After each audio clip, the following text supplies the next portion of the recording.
فاطمہ بنت اسد کی منزلت کیا ہے، فاطمہ بنت اسد کا مرتبہ کیا ہے۔ اب جو میں روایت پڑھنے جا رہا ہوں ایک ایک جملے پر توجہ چاہتا ہوں۔ دین مکمل ہوتا ہے ولایت علی پر، اس جملے پر توجہ رکھیے گا۔ جناب فاطمہ بنت اسد کی وفات ہوئی، جب وفات ہوئی تو جناب سلمان نے رسول سے کہا اللہ کے نبی فاطمہ بنت اسد کی وفات ہو گئی ہے۔ رسول نے کہا سلمان وہ علی کی ماں نہیں ہے میری بھی ماں ہے، وہ علی کی ماں نہیں ہے میری بھی ماں ہے۔ 70 تکبیروں پر مشتمل نماز جنازہ پڑھائی گئی فاطمہ بنت اسد کی، 70 تکبیروں پر۔ جناب حمزہ کے بعد یہ دوسری نماز جنازہ ہے جس پر 70 تکبیریں پڑھی گئی۔ جنازہ اٹھا، اٹھ کر آیا، رسول چند لمحے فاطمہ بنت اسد کی قبر میں لیٹے، اپنے پیرہن کا کفن دیا، اور جب قبر کو برابر کر دیا گیا تو رسول دو زانو ہو کر قبر کے اوپر بیٹھ گئے۔ دین مکمل ہوتا ہے ولایت علی پر، دو زانو ہو کر بیٹھے۔ توجہ چاہتا ہوں، رسول فرماتے ہیں صدقت امی، میری ماں آپ نے سچ کہا، صدقت امی، میری ماں آپ نے سچ کہا۔ پھر کہتے ہیں صدقت امی، میری ماں آپ نے سچ کہا۔ اس کے بعد رسول کہتے ہیں قولی اماں کہہ دو، قولی اماں کہہ دو۔ جناب سلمان نے کہا اللہ کے نبی اس سے پہلے آپ نے کسی قبر پر ایسا عمل انجام نہیں دیا، آخر کیا وجہ ہے کہ آپ نے ایسا عمل انجام دیا؟ رسول فرماتے ہیں سلمان سنو، توجہ چاہتا ہوں کہ جب میری قبر میں ماں کو اتار دیا گیا تو مبشر و بشیر آئے، منکر و نکیر آئے، میری ماں سے آ کر سوال کیا من دین ہو کے، تیرا دین کیا ہے؟ میری ماں نے کہا دینی اسلام ہے، میرا دین اسلام ہے۔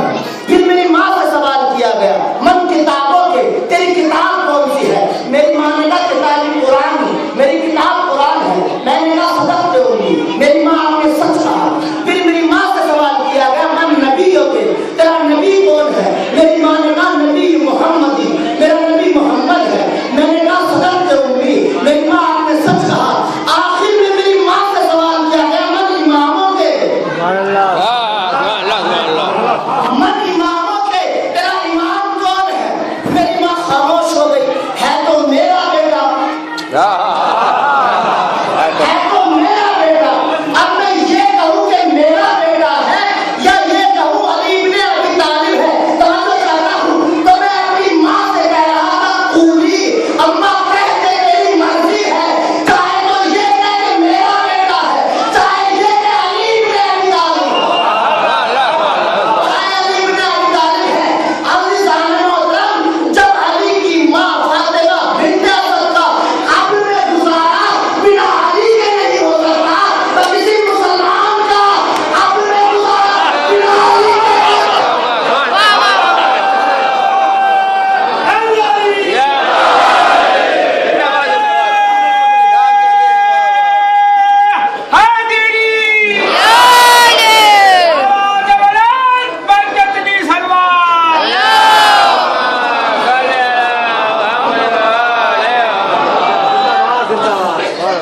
جب علی کی ماں فاطمہ بنت اسد کا گزارا قبر میں بنا علی کے نہیں ہو سکتا ہے تو کسی مسلمان کا گزارا وقت نہیں ہے۔ 10 منٹ رہ گئے ہیں اور مجھے مسائل بھی ماننے ہیں۔ صلوات علی محمد و آل محمد۔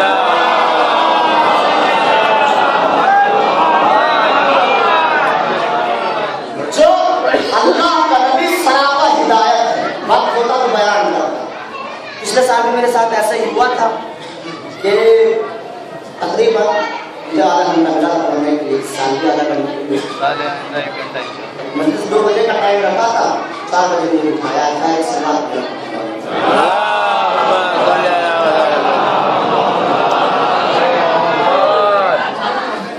تو یہ بحث آدمی کو وقت دینا چاہیے پڑھنے کا۔ آدھا گھنٹے میں تنظیم پڑھے جاتی یا مجلس پڑھے یا مسائل پڑھے ڈیسائڈ نہیں کر سکتا، پھر بیان ادھر ادھر ہونا ہے۔ 20 منٹ ہے، 20 منٹ۔ تو اللہ کا نبی سراپا ہدایت ہے، دین مکمل ہوتا ہے ولایت علی پر۔ ایک اور روایت میں آپ کو سناتا ہوں رب کے مسائل۔ جناب خدیجۃ الکبریٰ